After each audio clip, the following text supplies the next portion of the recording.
ان السمع والبصر والفؤاد كل اولئک کان عنہ مسئولا.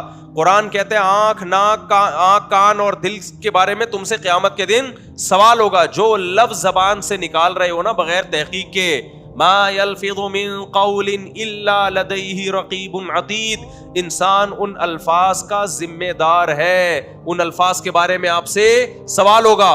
اور خوب سمجھو, جب بھی کسی کی اسپیچ سنا کرو نا, اینالائز کرنا سیکھو اس کو, ایک دم نہیں مان لے آیا کرو. آپ اس کی بات کے ٹکڑے کیا کرو کہ اس نے 4 قسم کے الزامات لگائے ہیں, ان چاروں الزامات پہ ہم الگ الگ دیکھو. ہمارے پاس جب کیس آتا ہے نا, ہم تو حکم تحکیم کا کام بھی کرتے ہیں نا بھائی, کاروباری جھگڑے آتے ہیں لوگوں کے, تو لوگ کہتے ہیں مفتی صاحب حل کرو. ایک تو ہوتا ہے فتویٰ لکھنا, فتویٰ اور چیز ہے, 2 پارٹیوں کے درمیان فیصلہ کرانا, بولو الگ. فتوے کا مطلب جو آپ سوال لکھ کے دیں گے اس کے حساب سے آپ کو جواب مل جائے گا. دوسرا سوال لکھ کے دے گا بالکل الٹا, اس کو جواب اسی کے حساب سے مل جائے گا. تو 2 الگ الگ فتوے چلے گئے کہ نہیں چلے گئے. لوگ کہتے ہیں مفتی صاحب اس کو یہ فتویٰ دیا, آپ نے اس کو الٹا فتویٰ دے رہے ہو. ہم کہیں گے بھائی جو اس نے سوال پوچھا اس کے حساب سے طلاق نہیں ہوئی, یہ کمبخت جو پوچھ رہا ہے اس کے حساب سے ہو گئی ہے. 2 الگ الگ فتوے جا رہے ہیں, سوال 2 الگ الگ آئے ہیں نا. ابے بھائی کیا کریں, کیسے سمجھائیں. لیکن جب تحکیم ہوتی ہے نا, تحکیم, 2 پارٹیاں آتی ہیں, پھر جو الزامات لگائے جاتے ہیں نا, تو آپ نے عدالتوں میں بھی دیکھا ہوگا جج ایک ایک الزام کو لکھتا ہے, ایک ایک الزام کو لکھتا ہے, اس کا تجزیہ کیا جاتا ہے پھر کہ کس الزام کی کتنی حیثیت ہے, اس میں آپ کے پاس گواہ ہیں یا نہیں ہے. تو جب بھی کسی کا کلپ سنا کریں, ایک میں مثال سے بات سمجھاتا ہوں. آپ کہیں گے مولوی صاحب کس ٹائپ کا بیان لے کے بیٹھ گئے ہیں, یہ ہمیں ضرورت ہے بھائی, پروپیگنڈے سے متاثر نہ ہوا کرو. جب بھی کوئی دعویٰ کرے اس کے اسٹائل پہ مت جاؤ, اس کے رونے دھونے پہ مت جاؤ, اس کے چیخنے چلانے پہ مت جاؤ, اس کے جذبات پہ مت جاؤ. بعض اسکالر بڑے جذباتی ہو کے بیان کر رہے ہیں, یہ ایسے ہے فلانا ایسے, لوگ کہتے ہیں وہ رونا شروع کر دیتے ہیں لوگ, یار یہ واقعی اتنا برا ہے یہ آدمی. او بھائی وہ جو دعوے کر رہا ہے دعوے برائے دعوے ہیں وہ. میں اکثر ایک واقعہ بیان کرتا ہوں, حضرت عمر کا دور حکومت تھا, کوئی جج تھے, ان کی عدالت میں ایک عورت آئی روتے ہوئے, اپنے شوہر پہ الزام لگا رہی تھی میرا شوہر ایسا ہے, میرا بہت رو رہی تھی.